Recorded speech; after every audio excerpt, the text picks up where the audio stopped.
The Bitcoin Group, the American original. For over the last 10 seconds, the sharpest Satoshis, the best Bitcoins, the hardest cryptocurrency talk. We'd like to welcome our panelists. Dan Eve, the Crypto Raptor. Good morning, good afternoon, and good evening. Martine Wishmayer from General Bytes. What's up, guys? Nice to be on the show. Ben Ark from LN Bits. Happy Friday, all.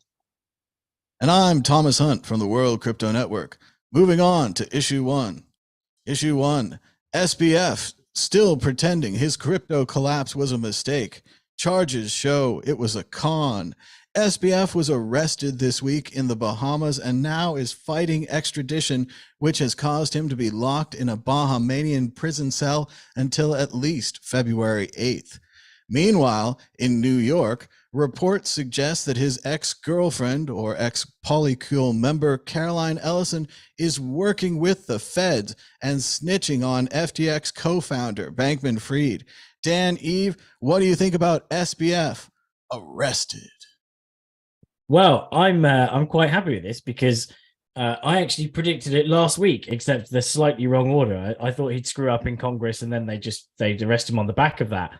But then there's this little kind of conspiracy theory that he was arrested because of the fact that he might screw up in Congress, and at least this way it silences him for now. But obviously it's a conspiracy theory. But the fact is that I think a lot of people really want this, and it seems entirely justified. He really let the cat out of the bag in all these interviews about how he mixed customer funds. He was very kind of blasé about the whole thing, really, considering he screwed with so many lives, and he just was so I don't know, kind of almost flippant, the way he was doing these interviews, telling his lawyers to go F themselves and all that. It shows an air of arrogance that he probably thought he can get away with it. So now it seems a bit more realistic that he is going to go down for this, and the charges they've put him up for are pretty darn serious.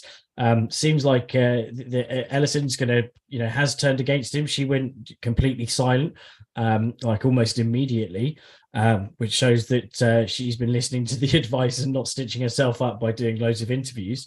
Their FTX CEO also chopped him in like days before to the Bahamian authorities as well. So it sounds like he's pretty much going to be alone in his cell for a while. Whether the cameras stay on, nobody knows. But will he even make it to the US? Apparently, he's really not happy about the conditions in the jail. His parents are really striving to get him some vegan food delivered because he's not happy with the banquet that's being given to him in the jail. So it's all a bit of a crazy. It's going to be a crazy Christmas for him, right?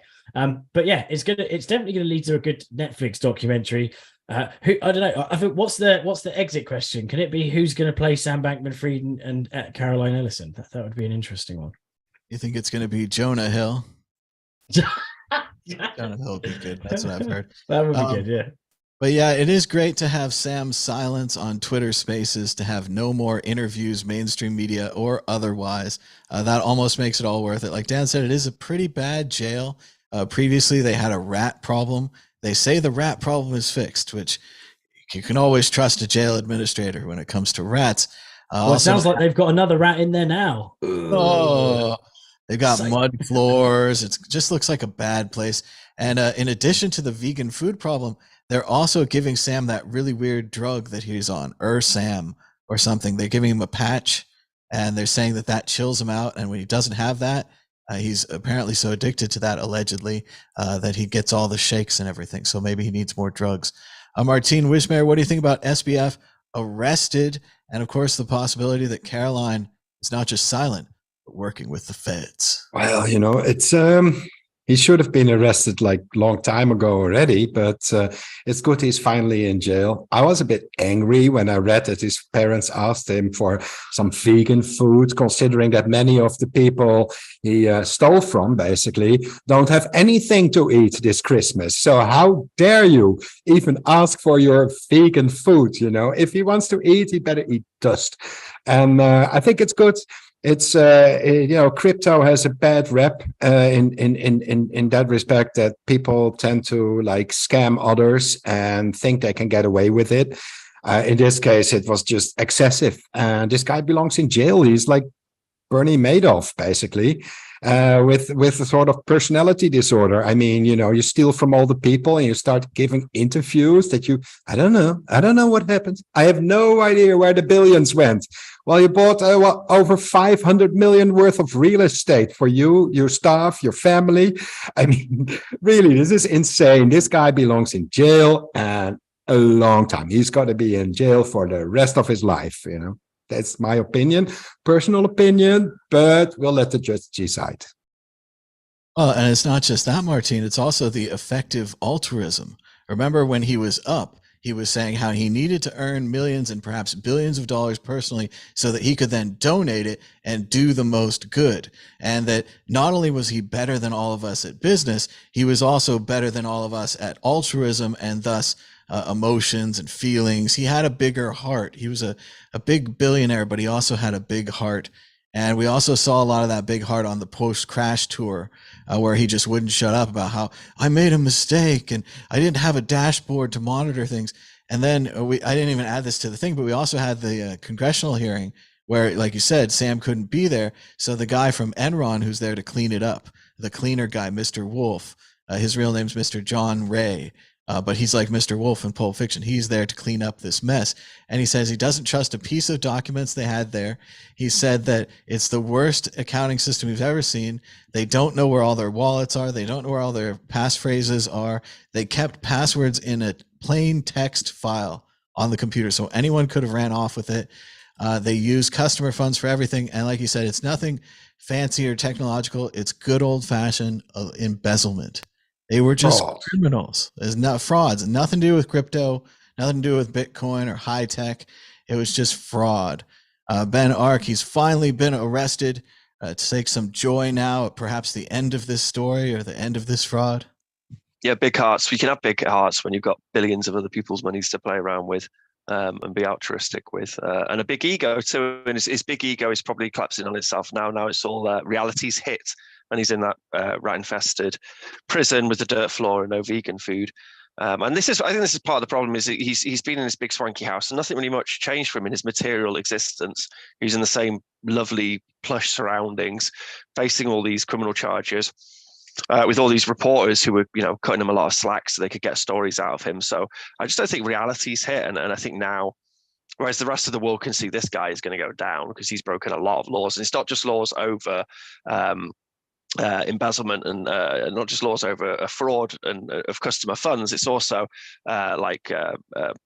campaign contributions and all sorts of things. Like he's broken all sorts of laws, so he will definitely go to jail. But it's this typical thing with a white collar criminal, whereas you don't really know how long he's going to go to jail for. Like there'll be these lofty sentences and sentence time is thrown about, which you'll hear he's going to be put in jail for 150 years, blah, blah, blah. But how much time he actually serves, I don't know. And it's just that thing, you sort of like cops with a white collar criminal. They don't smash down the doors and throw them around and then chuck them in prison. They get to hang out in their big fancy mansions until eventually, they're taken quietly to prison, which is what's happened here.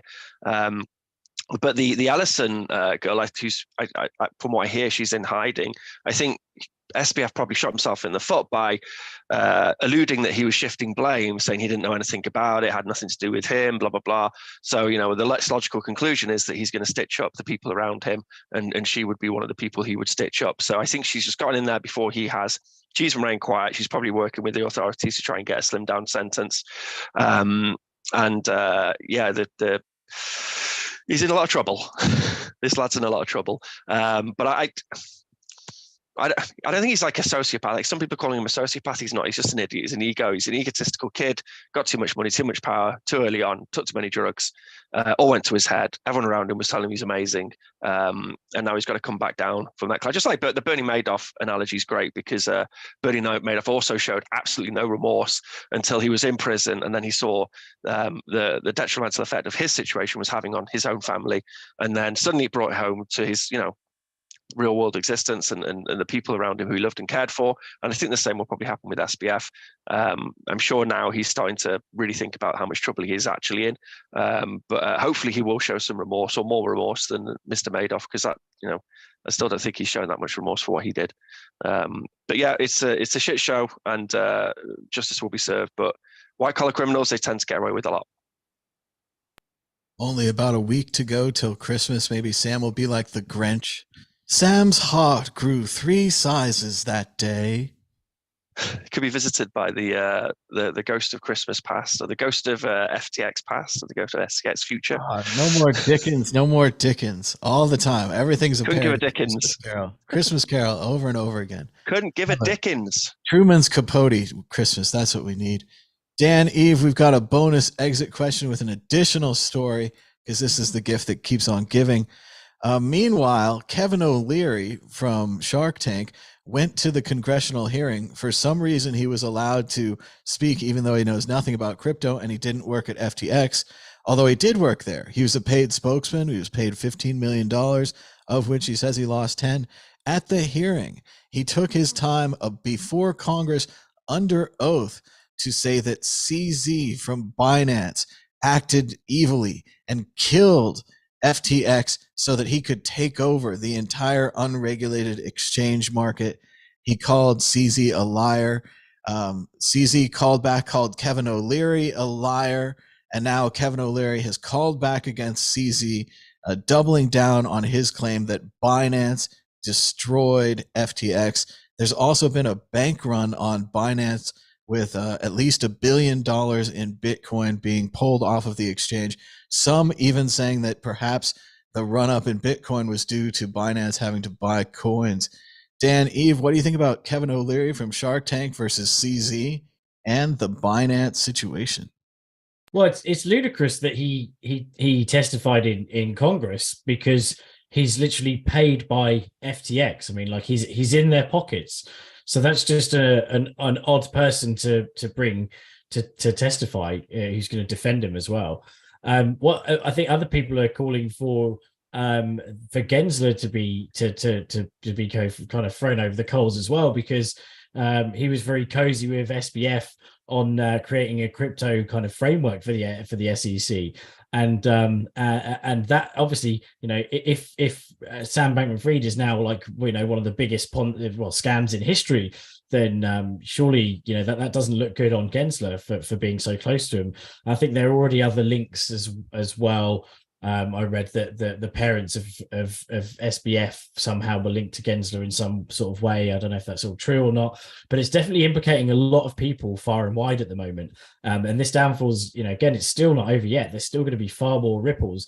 Not that I don't have any BNB or I don't even use Binance, but I just don't think it's saying that Binance made FTX buy back their assets. And it's calling that, which was last year anyway, and calling that the downfall of FTX, I think is ludicrous, because that's $500 million on 10 billion, right? So what about the other 9.5 billion? So that's it's just a stupid thing to kind of say, really. It's like 5% of the assets.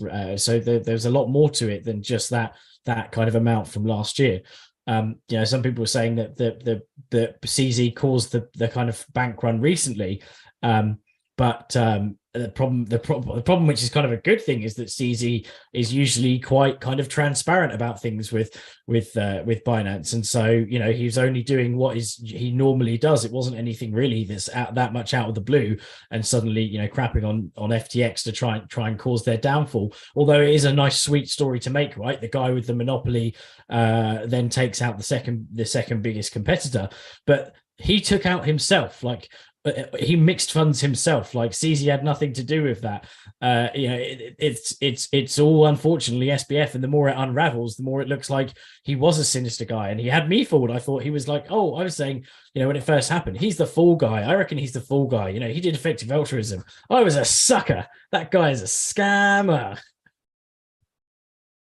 It was amazing that O'Leary was allowed to testify given his interest in FTX and then what he said.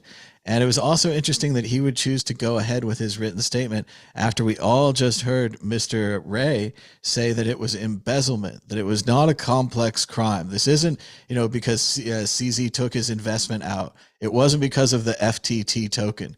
It was just straightforward mismanagement of customer funds. As CoffeeZilla proved in his interview with Sam, all the money went in one pile. It wasn't separated if it was margin traded. It wasn't separated if it was money for Tom Brady. It wasn't separated if it was my Bitcoin or your Bitcoin.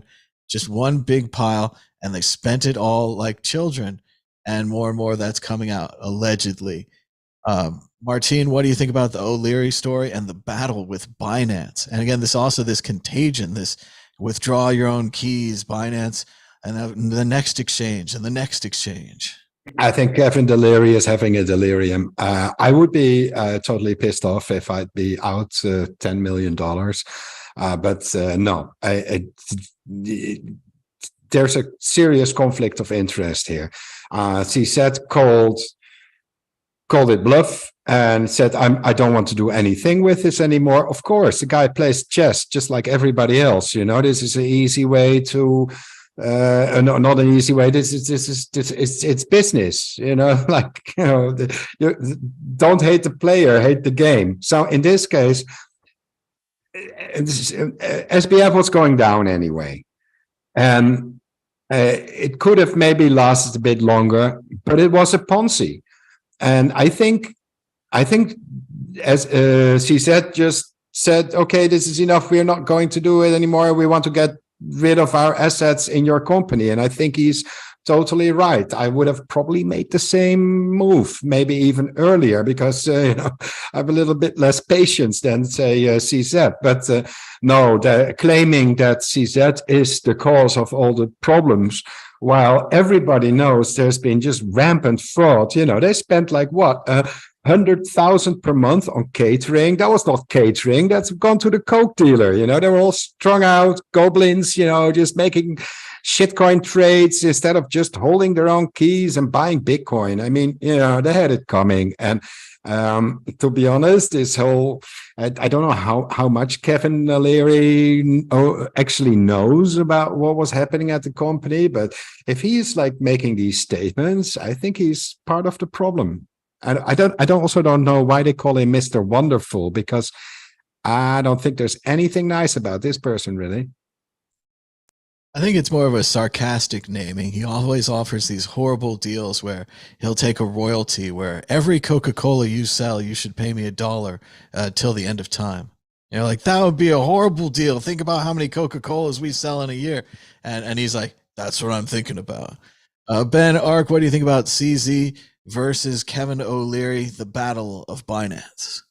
Yeah, I mean, I don't think the O'Leary guy has much of a leg to stand on, really. Clearly, CZ, like, why would he, even if he had the opportunity to invest like $1 billion or something to keep the Ponzi going, he would just then be in trouble for being an accomplice. Or why would you want to like taint yourself with a company which is in such dire straits and a bunch of goblins, like Martin says. And then win-win, it also takes out one of his big competitors. So yeah, he's perfectly in his right not to want to get involved in that shit show. And if it benefited him also in his company, then I think that's just happenstance more than anything else. It was interesting to think about how little due diligence time it took CZ to say no to the company, whereas Sequoia, these pension funds, all these other investors said yes to FTX, never looking into it, that they had no board of directors, no CFO, no HR department. They were going through it at that hearing, and they were like, this doesn't even seem like it's structured like a company. And like, yeah, no, it's just a bunch of guys hanging out, spending money. But we've got to move on to issue 2. Issue 2, Trump sells a new image as the hero of $99 digital trading cards. Yes, former President Trump has created his own NFTs. He sold 45,000 of the NFTs at $100 a piece, netting himself and the company that helped him set this up $4.5 million. The NFTs are profile picture NFTs with unique attributes such as foam finger or astronaut helmet, Top Gun image. There's even a commercial. Let's see if we can watch a little bit of the commercial here. Hello, everyone. This is Donald Trump. Hopefully your favorite president of all time, better than Lincoln, better than Washington, with an important announcement to make. I'm doing my first official Donald J. Trump NFT collection right here and right now. They're called Trump Digital Trading Cards. These cards feature some of the really incredible artwork pertaining to my life and my career. It's been very exciting. You can collect your Trump digital cards just like a baseball card or other collectibles.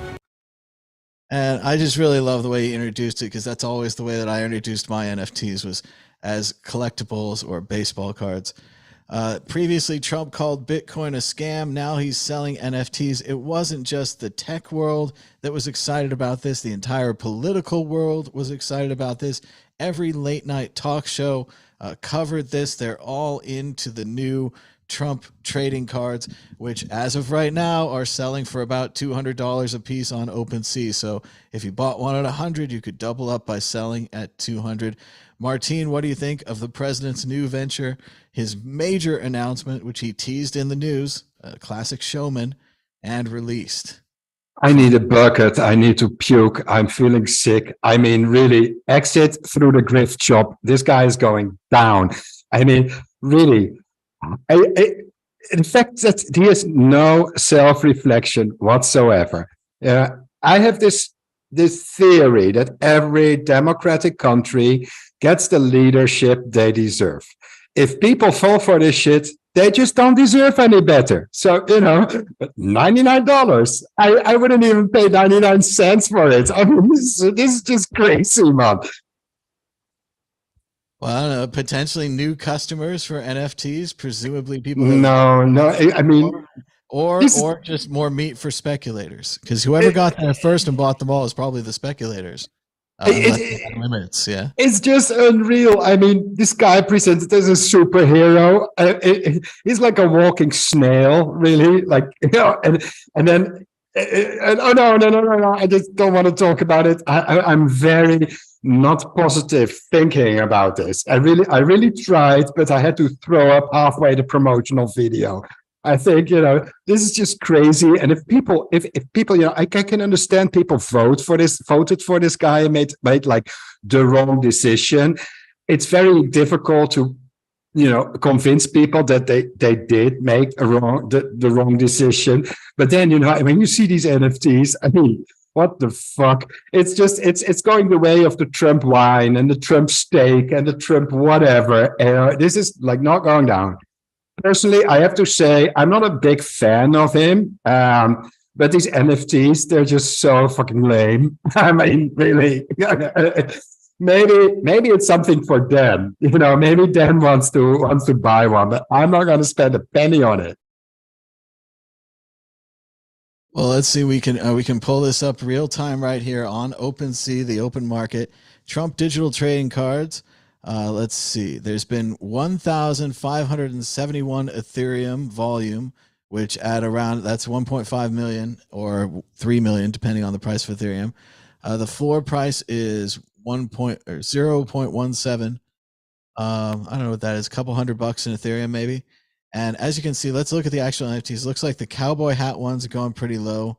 They have different hand gestures, whether they're pointing at you, thumbsing up. There's that foam finger that I talked about. Different hats. And then I think we're not going to see them down here in the low price ones, but they, like Martine's saying, they have astronaut ones. They have superhero ones. Like it's almost a parody. It's almost like, is he in on the joke, making fun of himself? But I don't think he is. There's been. I think there's a serious lack of self-reflection in this guy. There's like no self-reflection whatsoever. I don't think he understands the joke. He is the joke, but he doesn't realize it. Any attention is good attention for him. So I don't think there's ever been a human being like this before. Ben Ark, what do you think of the president? And this is just for $4.5 million. Like, sure, it's a lot of money to us, but allegedly he has billions. Seems very low. Like I'm into NFTs, so I'm disqualified here, but the rest of the media was like, what a horrible thing. Like, this is like practically like he's selling used cars. Like, this is the worst. I mean, what could you imagine to be lower for the office?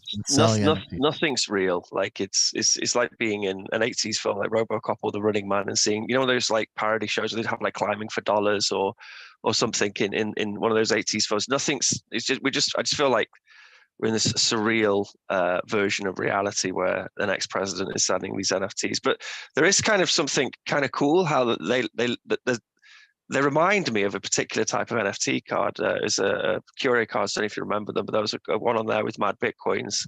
And some of these Trump cards kind of remind me of those. So maybe it's a homage to Curio cards, this set which you can buy. But no, there are some of these pictures where they put Trump's head on someone else's body. Actually, I would say all the pictures.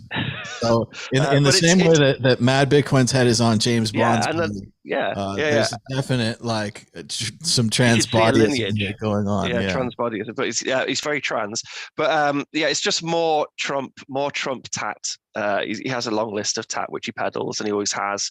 I think there is, outside of it being Trump, obviously, I think there is definitely value in people being able to buy something which is attached to some sort of public figure, whether it be some sort of, YouTuber or thought leader or politician or whatever.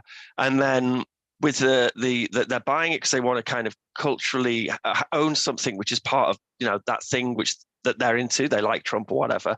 And then, as well as that, they're like, well, this thing may go up in value because I think that this person's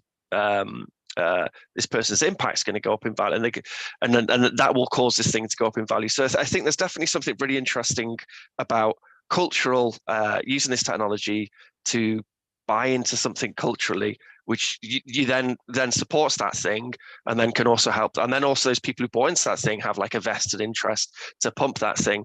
And absolutely, I imagine they'll go up because there's all these like people out there who are going to want to buy these teabaggers or whatever they call them in the US. These people who are going to want to buy these things, and they're not quite technically competent enough to buy them. But I do then think there's also a moral implication if you're buying into something which is going to culturally support a movement or a person.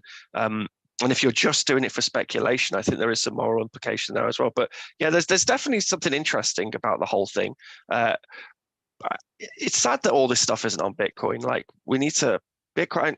I know for Bitcoin, like, we have a certain properties which Bitcoin fulfills as a store of value, or censorship resistant transactions and all the stuff we're doing on Lightning. But I would like to see more things like NFTs being built on Bitcoin, and the technology is there, and we can build these things on.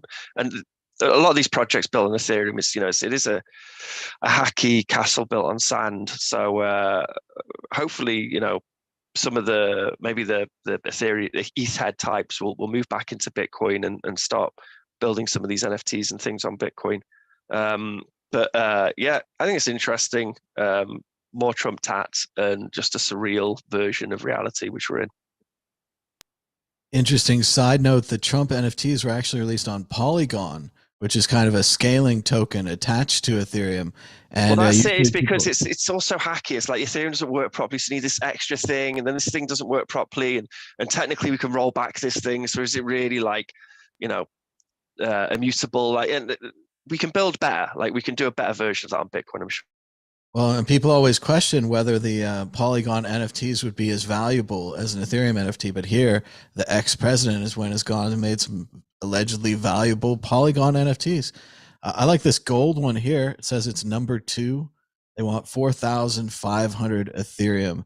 Dan, Eve, what do you think about the president's new toys? Well, I'm going to go out and say that I was actually going to buy. Didn't realize they'd already sold. I was going to buy some because there's enough. That they're going to go up in value because there's enough people out there that would just buy it. So from a not supporting Trump perspective, but just from a like speculative point of view, they're going to stay around for a while, right? Even when oh, there you go, it's Freudian slip. If he goes to jail or something like that, then they're still probably going to have quite a lot of value to it. They're going to become maybe even more rich because it's almost like jail is like it's like when maybe it's kind of like when an artist dies, they become more valuable. When they're locked up, do they become more valuable? So I think that they'll have value for a long time. And you just look at his his Twitter account, and it's still got like 90 million followers on there, which obviously he's not active on it anymore. But it just goes to show how many people around the world could be possibly interested in buying those. There's obviously a lot of people kicking off who are actual supporters saying these funds aren't going to his election campaign, so they're really sad that if they bought an NFT, it wouldn't go to try and get him to become president again.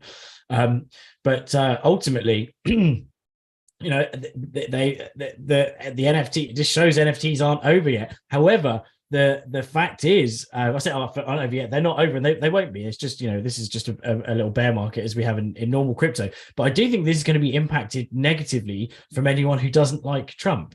Right, so there's obviously a lot of feedback in general about, this is ridiculous. His announcement was just a joke, blah blah blah. Which you'd expect them to say whatever he's going to announce, right? But now there's a hatred that's going to boil down to more than just not liking NFTs. There's going to be an extra element, which is, Trump, bought into NFTs, therefore NFTs are bad. So that could negatively impact on the market in general and reduce adoption, because it becomes one of these, the NFTs are a tool of Trump now. Why would I want to support or get involved in a tool of Trump? So I think that could actually have negative impact on the NFTs in general. And also interesting to see that Ben's really sad that there aren't Trump NFTs on Bitcoin.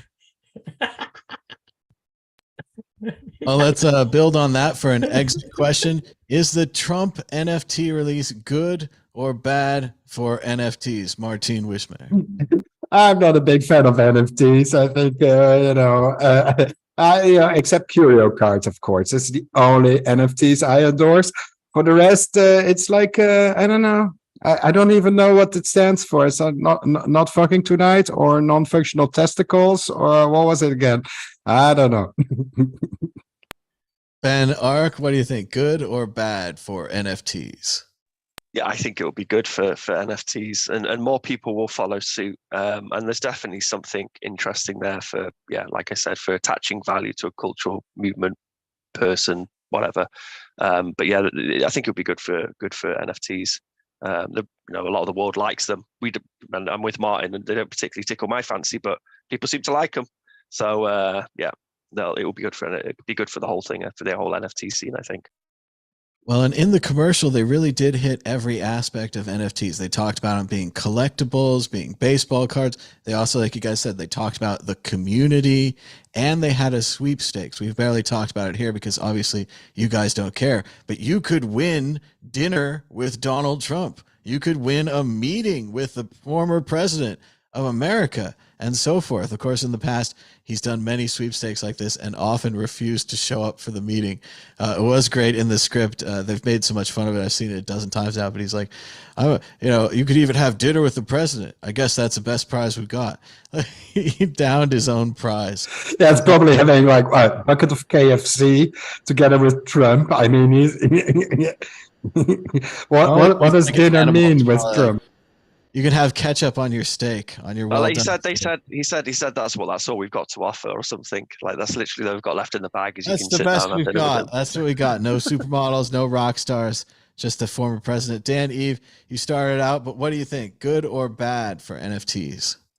Okay, well, I thought about it a bit more carefully, and I think ultimately, although there's going to be a bit of resistance from from people who don't like Trump and therefore think NFTs are a tool of Trump and they're bad. So there's two things here. One is that everyone's talking about NFTs now. Like the number of people that have heard about NFTs has suddenly grown massively. And they're now paying attention a bit more. Whether they're going to be on the like or hate end of the spectrum. But two, people are morally corrupt when it comes to money. So even if they're like, well, NFTs are bad because of Trump, but I could make some money on it. Now that I think ultimately is gonna trump morality, as it were. So I don't think it's going to have a net. A net negative effect. I think it is going to be a big not positive thing. But I think it's any talk about something is what's it called? Any advertising? No, not heavy advertising. Something like that. No such thing as bad press. There you go. Unless it's a hydraulic press and you're squashed underneath it, and then that would be bad, like all those YouTube videos I like. But no, with NFTs, I've always thought of it as Andreas said about these kind of childhood coins where everyone on the playground would have a coin, and there'd be Johnny Coin and Freddie Coin and Al Coin. And we're starting to see that now with Tom Brady and other celebrities, people like Gronk, who you can't use the uniform, you can't use the logo of the team, but you yourself as an athlete can go out there on a field, throw a football around, call them football cards. Trump can have himself put into these pictures and call them Trump cards. And everyone now has their opportunity, their chance to make their coin until we reach total saturation, which I think will be the point where everyone has their own coin. And now we're trading our own coins with our other coins. And you might not want more like Trump coins, but you could trade them to get something else, and then you could get a sandwich. So I think NFTs will continue. It's a good business idea, I think, in general, for someone of his popularity, because as soon as like interest starts to dull, around him, he can just say, on November the 15th next year, I'm going to be doing another, giveaway or something like that. And anyone who owns these NFTs, and then suddenly you've kickstarted the trading market again. And so people are going to be trading these NFTs to see what perks they can get whenever he announces them. So it's a very kind of shrewd way of kind of keeping yourself in the media, I think, as well. Like Dr. Ruja said about OneCoin, I will double your OneCoin by November. I'm going to update the spreadsheet. Moving on, check out worldcryptonetwork.com. We've got 3,023 videos, links to podcasts, and more at worldcryptonetwork.com. Issue 3, Bitcoin a few weeks away from its first weekly chart death cross. Things could go from bad to worse for Bitcoin as bullish traders are taking their cues from technical charts. They say that the Bitcoin could come up on a bearish intersection of the two averages, known as the death cross. However, on previous death crosses, the price has actually gone up, and it could signify a bottom.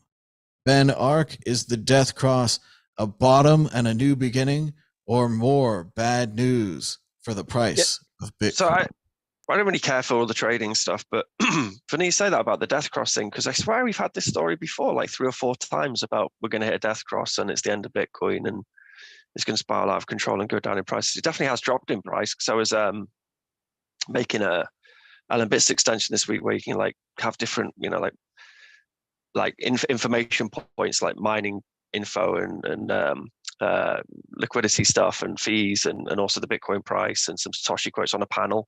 And as I was building it, every time I looked at the price, it'd gone down a bit, and it was making me sad, and it reminded me why I never look at the Bitcoin price and try and stay away from it as much as possible. But yeah, I swear I've heard this death cross story before. So like you're saying, I hope it's just that, and it's just the bottom.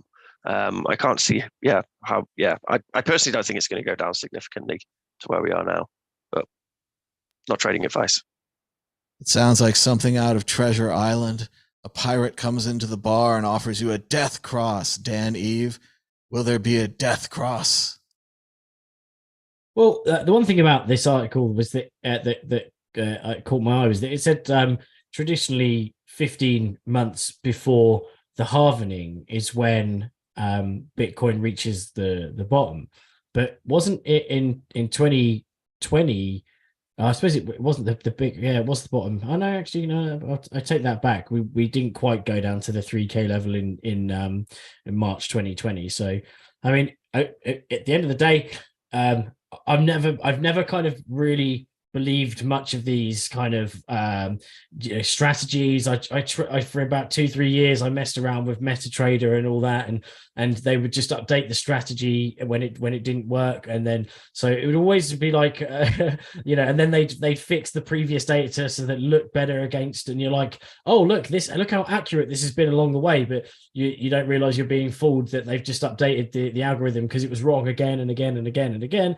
And but yeah, and also as Ben said, is this like this continuous the mining death spiral and all these kind of things that we hear that never actually pan out, just like the Bitcoin obituaries.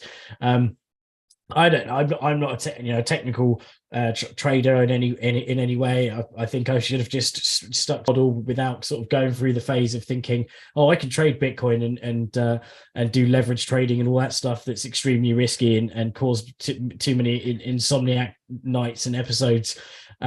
So the strategy should just be like, dollar cost average and hodl. And just don't make sure that if there is a bear market, you don't have to sell Bitcoin at the bottom to live. Make sure that you've got your living needs catered for, and then buy with the excess. And that is I've just had mulled wine delivered. Oh yeah, because it's Christmas. Thank you.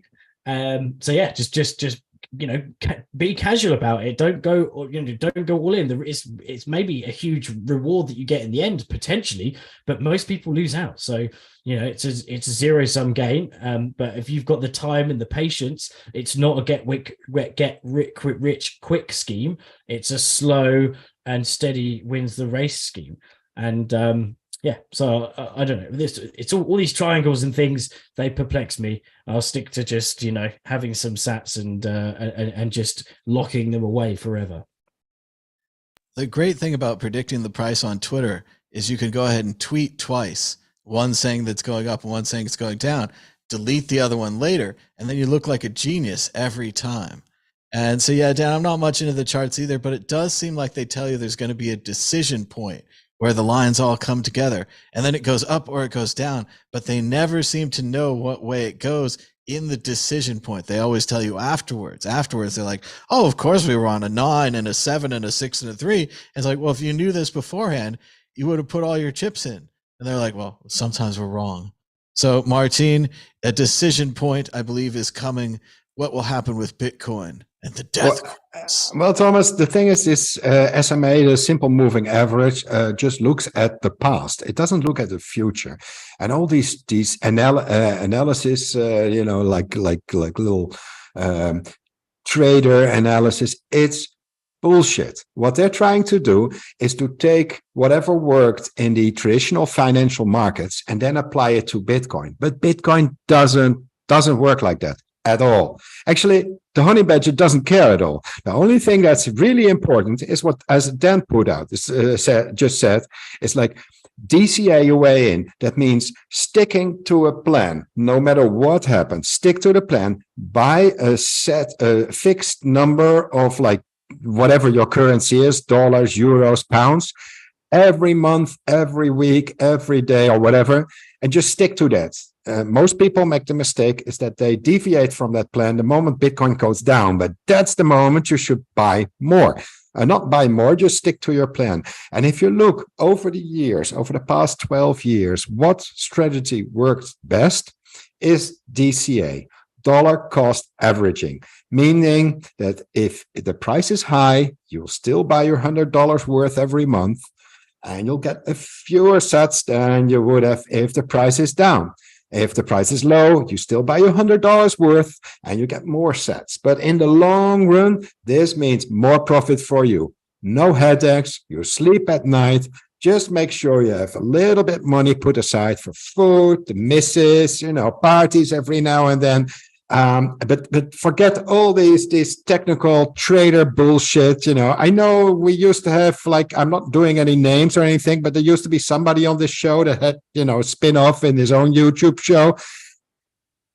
I know people that made money just trading the exact opposite of what this guy told people to do. So it's just nonsense. If people claim they can use tools that worked in the traditional financial markets and then apply it to Bitcoin, they are lying.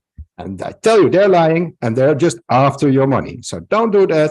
Keep it simple. DCA your way to riches. And,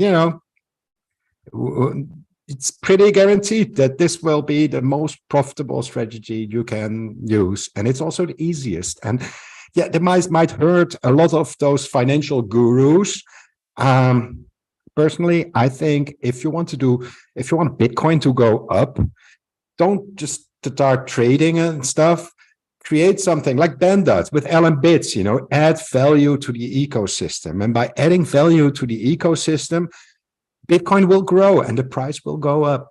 And this is not guaranteed, but it's very, very educational. You learn a lot about the inner workings of the system, but at the same time, you can just DCA your way in, and don't worry about those sats. They'll be there as long as you don't keep them on SBF's exchange or any of the other shitcoin casinos out there.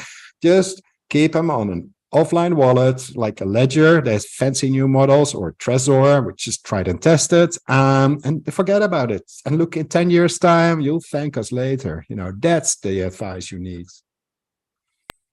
And now we have the only tool from the legacy financial market that Martin trusts, the Bitcoin Magic 8 Ball, the baldest and truest predictor of Bitcoin price. Oh, Ben Ark, will the price be higher or lower this time next week? Lower.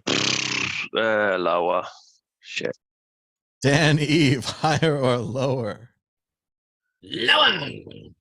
Oh, Martin, higher or lower? I'm very bullish. It will be higher. The only way is up. I'm always bullish as well, but that doesn't necessarily mean anything good. Bitcoin Ball, will the price of Bitcoin be higher this time next week? It is certain. It is certain. The ball is positive. All of this negativeness about the death cross, it's just gone away. I just feel so much better using the ball as my one true source of authority. Moving on to issue 4. Elon Musk faces growing anger over the Twitter ban of journalists.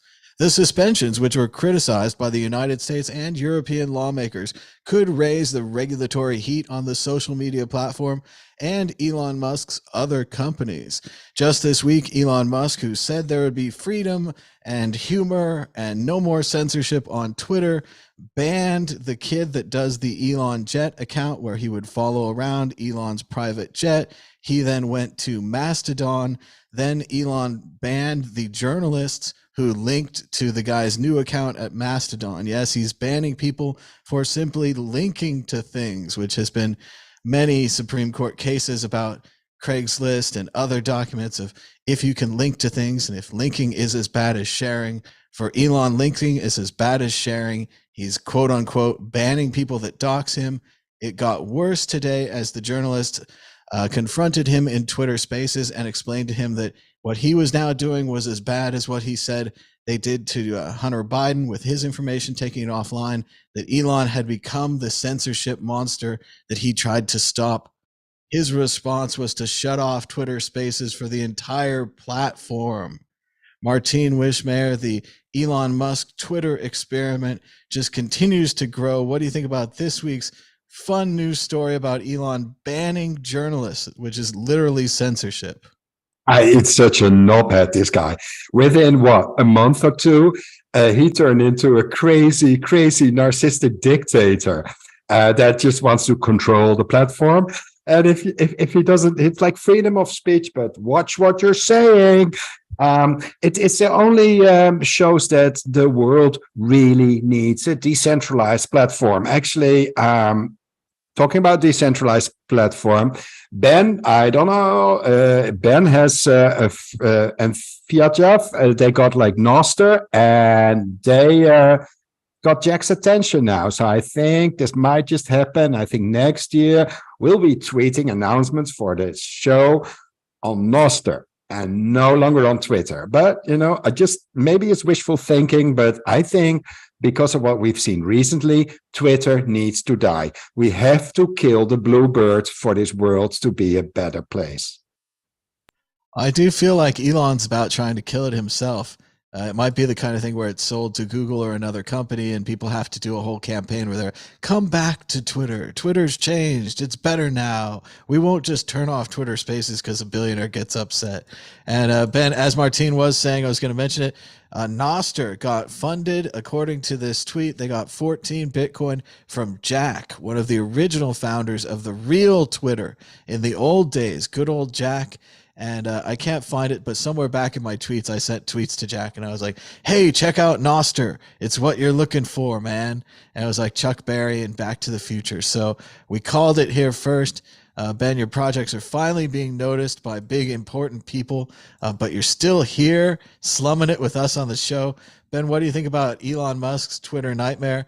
And congratulations on Noster. And if you want to mention, if you got Jeff and Noster. Yeah, thanks, man. I mean, I can't take too much credit. So like early on in Noster, I made the Noster Twitter. So it was like a Twitter clone. And I was just showing, and to be honest, I mean, I spent like a month on it or something, and it was pretty good. It was sort of 70% of the way there to being a Twitter, or 80% of the way there to being a Twitter.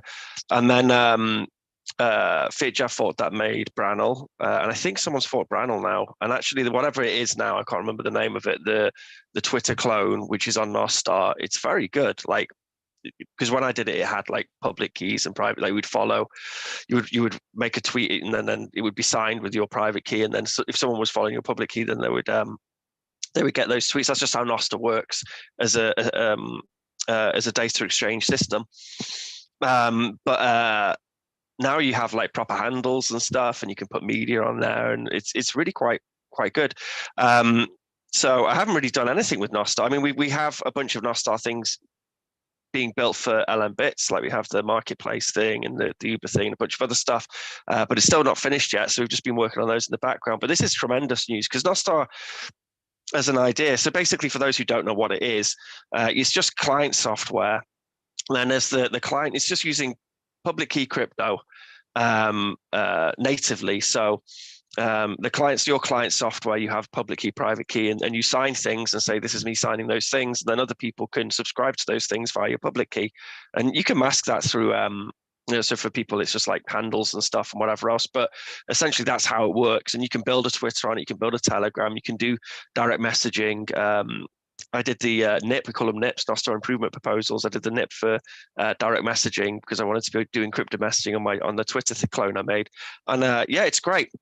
And I think that Jack was, because they had the Blue Sky initiative where they were trying to do like a decentralized Twitter, but obviously he couldn't put too much energy into that, Jack Dorsey, because he ran Twitter, and I'm sure his shareholders would get annoyed if he then built some sort of decentralized or supported some sort of decentralized competitor, which is going to take their gravy. But now he's left the project. He's left Twitter, and now Elon Musk is through his own megalomania and dictatorship, he's now destroying Twitter. I think Jack's like, well, I can now support these great projects, and he's throwing some Bitcoin into the Nostar ecosystem, and it's a decent chunk of Bitcoin, particularly now when Bitcoin's so low. And I was speaking to Fit Jeff about this, and I was just like, yeah, man, just sell those coins and just pay out some bounties for projects here and there, and let the Bitcoin go up, because that's going to be worth a significant amount of money in a short period of time, as we're all aware. But no, it's really exciting. There's lots of great people working and excited by Nostar, and a whole bunch of Bitcoiners. There's like Cooks from BTC Peso was very active, and there's just some great crypto people in there. Like a cryptographer crypto people. So this is a crypto project, as in cryptography. It's great to see it blossoming. It's great to see it getting support from Jack Dorsey, and it's also perfect timing because Elon Musk's argument, and it's a fair argument, is this is a private platform which I own. So yeah, I can ban people, I can do whatever I want. It's like, okay, well, maybe it shouldn't be a private platform. Maybe this is let's say it's an internationally used commons for exchanging information, and maybe we need some sort of public protocol, some sort of free and open source protocol, as opposed to it being under the control over one private company. And that's true of all social media, like you're at their benevolence, really. Like, however, whatever policies they want to make, whatever policies get pushed on them by, their government or jurisdiction in which they're in. Like, the reality is, like, all these things should be public commons, and they shouldn't be controlled by anybody. They should be controlled by the community as a whole, and that's what Noster is. It's a public protocol. You can build all sorts of cool things on it, and you can contribute to it. And if you have ideas for different types of data which you want to send around the system, then you can contribute ideas for that, and you can build things and clients. And it's not hard to build on. There's a whole bunch of incredible libraries which have been built. People like Super Testnet, he built a great JavaScript library, and then there's some great Python libraries as well, some Go libraries. So you can just bring it in. You can just use these public relays to send data and forward data and pull data around Noster. So yeah, it's great. I was speaking to Fit Jeff, he's really worn out by it because he was working pretty hard, and now he suddenly got this investment. Everyone's asking loads of questions, and so he's pretty tired. But I just said, look, take your time with it, and just it's great to see the project getting some recognition from Jack Dorsey. And he also tweeted out about it as well and said, Bitcoiners, this is something you should really take a look at, which is true, because it's not a Bitcoin project, but it just very much appeals to the Bitcoin mindset, I think, of using public key cryptography for censorship resistance and all that good stuff we like. But yeah, well done, Noster. Yeah, for people that want to find out more about Noster, Noster, Ben, Noster or Noster? Well, I pronounce it Noster because Noster is Welsh for good night, so I like that. Other people call it Nostra. Some of the Central Americans call it Nostra, but that's wrong. I think it's Noster. That sounds Russian. If you Google awesome Noster, there's a maintained repo with links to the protocol page, which is a great protocol page, by the way. It's one of the best, most well-written up protocols. And then there's also links to projects which have been built on Noster, like Supertester built a Telegram. I had the idea for the Uber thing, and I think he made like an Uber thing as well on it. And then, there's a whole bunch of great projects on there, and they work, man. Like, maybe not as well as some of these projects which have got gazillions of dollars worth of funding, but with a little bit of extra funding, which now we have, they could replace some of those systems. So yeah, awesome. Noster, check it out. If viewers want to find out more, there's like a Telegram group, Noster_protocol, and there is also a website that says Noster.net. So it's like I'm still looking how to find more information, but I'm really like triggered now. Awesome Noster is a good place to start. Awesome Noster is good. Thank you. Thank you, links to libraries and things as well. Well, Dan, it only took Elon Musk about a month to become the censorship monster that he hated. And again, look at this questionable action. He's scared away the advertisers. He's scared away some power users like Stephen Fry, who again gave him free content. And now these journalists, again, who give him free content for his website, he's stopped them because they shared the public information about a public person, which has always been happening. All of these TMZ and the tabloids, essentially, Elon wants to be famous without the tabloids. He wants to own Twitter and make political statements without any fallout whatsoever. Dan, Eve, what do you think about Elon's amazing brave new Twitter? Well, it does seem like he's kind of come in and he's like, oh, it's going to be free speech and, the jokes are all good and everything. And then he started censoring. Although it seems like there is perhaps a bit more to the story. Like apparently his one of his kids the car was jumped on because their location was given away, and the reason why Twitter Spaces. Think about the children. Think about the children. Somebody think of the children. Fix the internet for the children. Oh. But and also the reason why he banned Twitter Spaces took it down is because the people that he banned suspended because they used an old version of Periscope or something like that. They had an account that was just pre-version of Periscope. They were able to join. So people like Taylor Lorenz were able to join the Twitter Spaces, or was it one of the people? Anyway, was able to join the Twitter Spaces because I thought I saw the Elon Jet account in the Twitter Space, and I was very surprised to see Elon Jet in the Twitter Space. Yeah, so they got in a loophole. So although he had a hissy fit and stormed off, the reason why was because he had to speak to people that he banned and kind of be accountable for it by the sounds of it.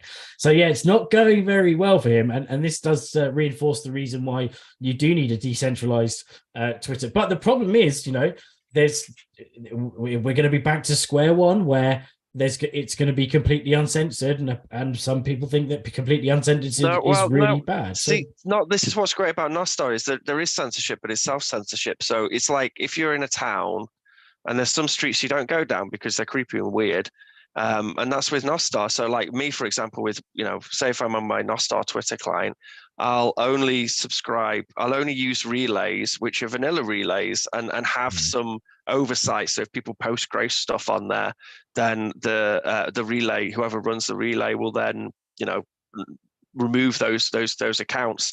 Whereas other people, but it's I'll choose to use that vanilla relay because I don't want to see like cartel people having their heads carved. But if you want to see pictures of cartel people having their heads carved, then there'll be someone running a relay where they're like, anything goes on this relay. It's like you have the choice to go where you want to go, and that was originally with Diagon Alley, like with the marketplace thing. It was like it's not there for muggles because they're not looking for it, but if you're looking for it, it's there. Like and I think that's how it should be with censorship. People should say, I don't want my kids to go on, a Noster Twitter and see fucking horrible things.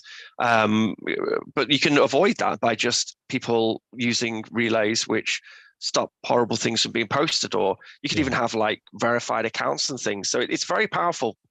But the censorship isn't happening. Those decisions aren't being made on your behalf by somebody else for whatever reason, for their own interest or for the interest of the jurisdiction they're in. So it works really well as a way of still having some level of censorship through choice of where you want to take the companies out of this, because the companies have to, by law, if they're serving the content, they can't be serving up these dead bodies or these horrible images. So they have to have some censorship. But if you have that thing where you're just subscribing to servers, it's you making the choice, and then it's an individual server issue. Yeah, and I think it's a good analogy of going. Oh, sorry, I was just going to say the good analogy of not going down the street. Right, is you're choosing the places you want to go, the things you want to see, and it puts you back in control.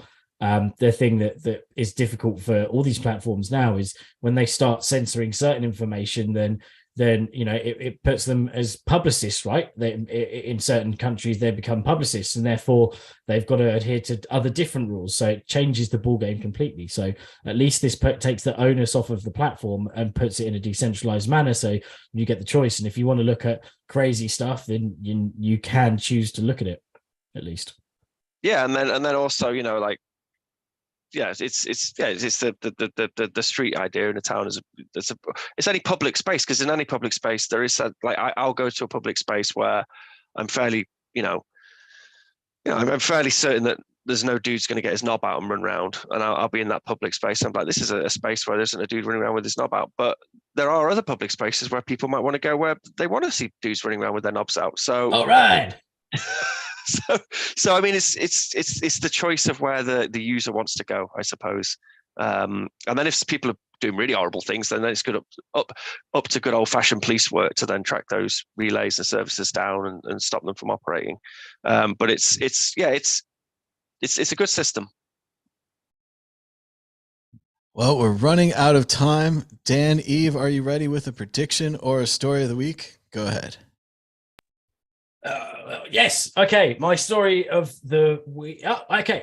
Well, I'm going to go for two, actually. I'm going to go for, I reckon. Okay. So I'm going to add a little twist to this, right? I know that we've talked about it a lot, the SBF thing, but I think, right. How can Alameda not be in a lot of trouble for what's going on? And surely someone from Alameda is going to be brought over the coals and arrested. So I'm going for some legal action, or some is it Senate action, or what is it, the Senate, where they have the action against with someone from Alameda, because they have to be made accountable for they clearly knew that FTX was sending them customer funds. So someone's going to be getting it. And my story of the week is so we all messed around with I've been messing around a lot with Midjourney and character.ai and now. So I've got the best thing for anyone who's in a sticky situation with the partner. I have been communicating almost exclusively with my girlfriend using poems written by OpenAI.com. So if it's a cup of tea, for example, I'll ask I'll ask this CGI AI to write a poem about requesting a cup of tea. And so I just give it this is so Carrie, my beautiful queen, you are the light that guides me. This is AI generated. I just said ask Carrie to make me a cup of tea downstairs. And this is what it said: Carrie, my beautiful queen, you are the light that guides me, the love that fills my soul, the reason I am whole. Our sons, Hudson and Theo, bring joy to our lives each day. I said the names as well. I said with Hudson and Theo and the dogs. I know I can face any challenge that comes my way. As the night falls and the stars come out, I sit there thinking of all that we've been through, and I'm filled with gratitude. I didn't ask for all of this soppy stuff, but it put it in there. I'm filled with the gratitude for the love you give and the happiness that only you can provide. So, my darling Carrie, I humbly make this request. Would you be so kind as to make me a cup of tea? And so, which brought a tear to her eye until I said that a robot wrote it. But if you're in the doghouse, just use this AI. Just write a poem and just give it a sentence. Everything, whether writing like asking for something, whether it's a cup of tea, or just trying to get some brownie points. But yeah, just use AI. It's incredible. Chat.openai.com. You can use it for all your tech support emails and all your interactions in the world. Good stuff. It literally does it. It does it. We even did it. So for work, it said write an email to customers explaining this, that, and the other, and it wrote the email. It literally wrote the email. You don't even have to think about stuff anymore. It's absolutely incredible. Oh, the future, a terrifying mess of really well-written spam. Martine Wishmayer, prediction or story of the week? Go ahead. What Dan mentioned is this open AI chatbot is totally amazing. We've been toying around it at work. It's quite shocking. It can write website content better than I can write it. So I think we're all out of a job in just a few years' time. It will take our images and it will just produce a podcast talking about Bitcoin, and we will not be here. It will all be AI. So yeah, that's I fear the future. But story of the week, I think I already mentioned it before in previous episode that we launched a GM, the Gen Mega conversion kit. So if you own a Genesis Coin ATM, you can just like get the conversion kit, which is a bright yellow box, and then switch it to our software. But I'm happy to announce that we've sold over 500 in just a few weeks time. So I'm like amazed that this happened. Maybe it helps that our clients like save like 75% on any fees. So yeah, it's probably money as well. But I'm just totally amazed. I want to thank all of them if they're listening. That thank you for your trust. We will continue to make stuff like more amazing. But it's our clients that just made it happen. So I'm like blown away by it. So yeah, that was my story of the week. That's awesome, Martine. And that's a program where old Bitcoin ATMs that are no longer being supported can get. No. They're still being sold and they're still being supported. It's just from a competing brand, and they're no longer making any features. They're basically telling their customers to pay up and shut up. And that's not a good way to treat your customers. So the customers came to us and asked us like if we can make a little mod kit, which they install in their ATMs, and then do a sort of like brain surgery on the ATM. So from that moment on, it becomes a General Bytes ATM as opposed to a Gen Mega kiosk. So yeah, if they don't like it, they can still like take it out again and they convert it back to the old original thing. But I don't think any one of them will do that. So yeah, it breathes new life into your existing old or not so old ATM, but competing brand basically. It's so cypherpunk and so geeky, so second level. But I'm so excited that people found it and that 500 at least have already upgraded and going to upgrade. Ben Ark, prediction or story of the week? Go ahead.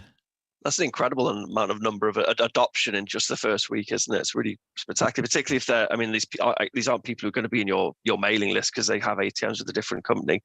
But yeah, that's really impressive.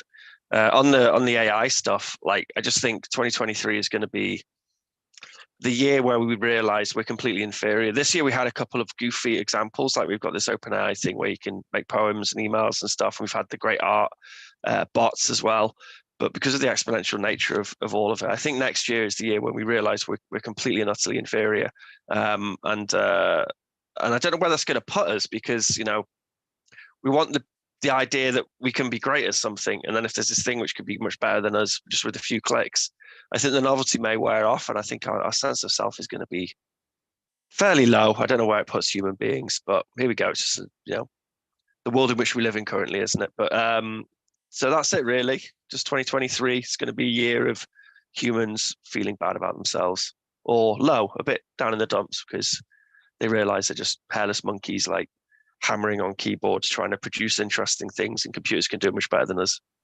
No, Ben, not so negative. We can be drunk all day. We can start daytime drinking, not feel responsible. I'm with you. Yeah, we can be like the ancient Greeks. We can just sit around eating grapes and stuff. And you know, but the we'll have drones feeding us grapes like the cherubs. It's different to the ancient Greeks, because the ancient Greeks, like, they had they were uneducated slaves who were doing all the work, whereas we're not going to have uneducated slaves doing all the work. We're going to have things which are much brighter than us doing the productive things, and we're just going to be like useless. You know, we're not. Well, there's no point in like Vonnegut talks about in Player ideas. Piano, you can't change the uneducated slaves into those people that sit on the cushions reading the books. Like, they're not going to be interested in the same things. They have different attitudes. And like Ben says, if there's not any satisfaction, there's not any competition, there's not any.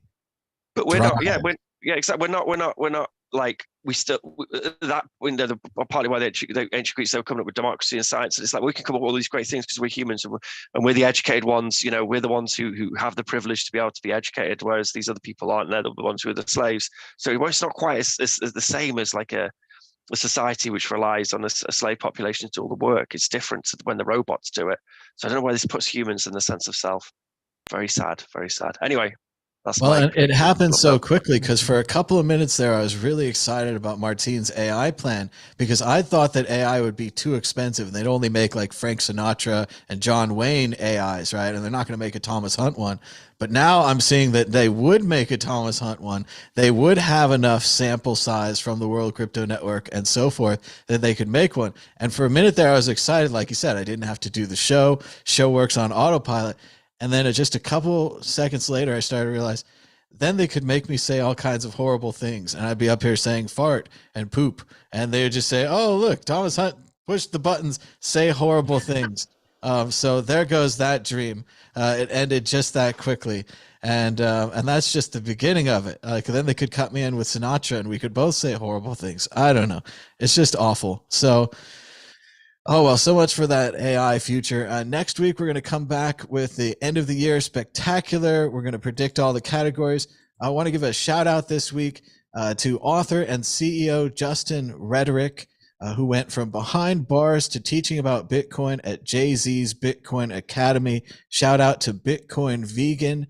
He was one of the big supporters in the Black Bitcoin Billionaires group that was founded in part by my friend Lamar. So shout out to Lamar and all the Black Bitcoin billionaires. It's a really cool story.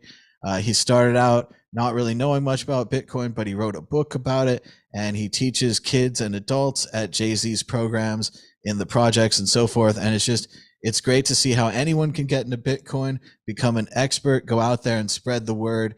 And a just really inspiring story from Yahoo News, and great stuff from the Black Bitcoin billionaires. Always a fan of that group. So thanks so much for everybody for joining us. Be sure to give us a thumbs up down below. And until next time, bye.